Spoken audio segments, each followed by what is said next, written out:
Next candidate to speak is Reverend Susan Shumway. Reverend Susan Shumway is running against incumbent Republican Justin Hill for state representative of District 108, which includes Lake St. Louis and parts of OFallon, Dardenne Prairie, and Wentzville in St. Charles County. She received her BA in History from the University of Missouri, Kansas City, and her Master of Divinity from Texas Christian University. Susan is deeply involved in the St. Charles County Equality Coalition and the St. Charles County Progressive Democrats and the United Church of Christ. Susan is a woman of integrity, a compassionate advocate, and believes in the equality of all people. Susan wants to represent District 108 in creative ways to make sure all of God's children have the opportunity to live a safe and fulfilling life. Welcome, Susan. Thank you. Glad to see so many familiar faces and new faces too. I'm Reverend Susan Shumway, and I'm running in House District 108 against Justin Hill. I am a parent of two teenage boys. I like to joke and say that they've caused the gray hairs on this side of my head, and my parents have caused the gray hairs on this side of my head. But, you know, they keep me active. They keep me on my toes. So Ian and Zachary are great kids. Ian just graduated from Timberland in Wentzville, and Zach is about to start there this fall.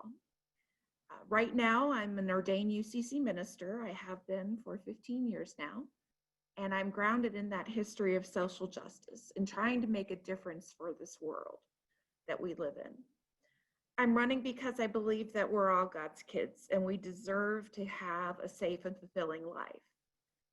I want my representative in Jefferson City to have the same viewpoint and the commitment to represent everyone in the district.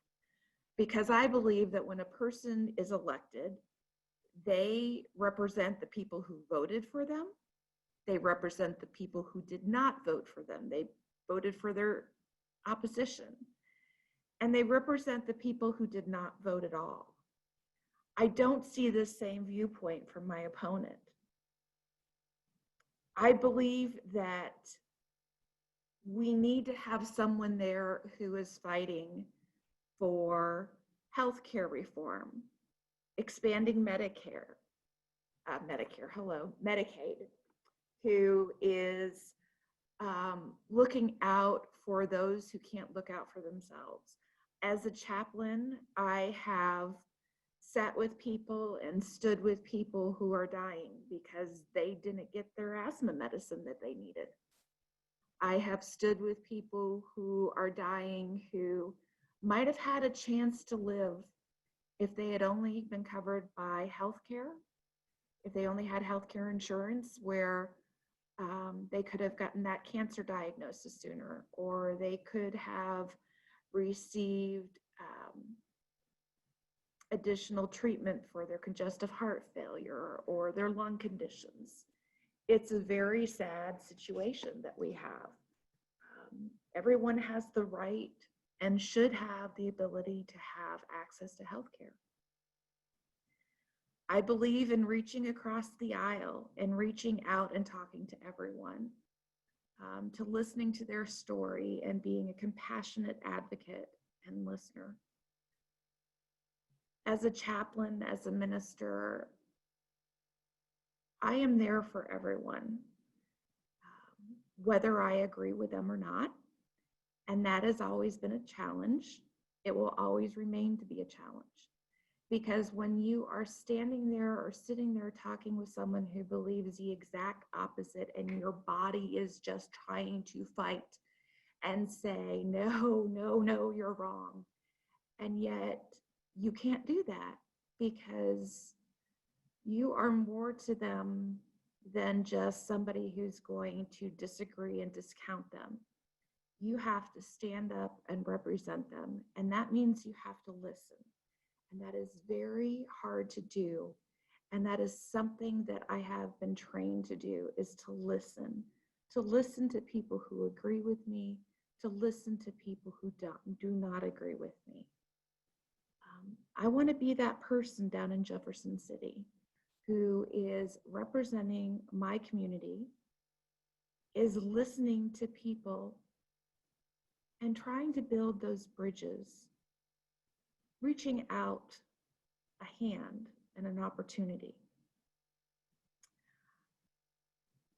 I also am big with equality, both for women and for the LGBTQIA+ community.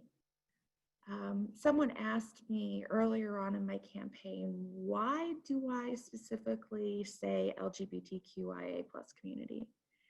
And it started back a long time ago in the 90s when I was in charge of my first youth group, and I was engaged and packing up my apartment, getting ready to move from Kansas City down to Texas to be with my fiance and get married and finish seminary. And I had a couple of youth over who were helping me as they goofed off. And all of a sudden, one of the kids turned to me and goes, "Oh yeah, by the way, I'm gay." And I've thought often of that because it was like he was waiting for me to, if I was going to be condemn him, he wanted to wait till the last possible moment so that he didn't have to deal with negativity, and he'd be safe. And what I've learned is, I think because of my openness, because of my willingness to listen, because of my belief that we are all God's children, things like that have just happened to me on and on in my journey. I want to be one of the people who introduce Mona, who get it passed through by building a coalition, by building like-minded people who, yes, agree, and others who might not agree, but we can find some commonality, and we can go from there to finally get Mona passed. So that's my plan. My plan is to represent my constituents with integrity, with respect, with compassion, and love. Is there any questions? And thanks, Jen, for sharing my Facebook page. I don't see any questions directly to you, Susan. You have about 4 more minutes if you'd like to bring up anything else that you'd like to talk about. Okay. One of my other platforms that I'm running on is education. I grew up on a small rural area in Massachusetts. Believe it or not, there are rural areas in Massachusetts, and actually my parents are retired in Connecticut. And they also live in a very rural area. But it was a small town. Everyone knew who I was.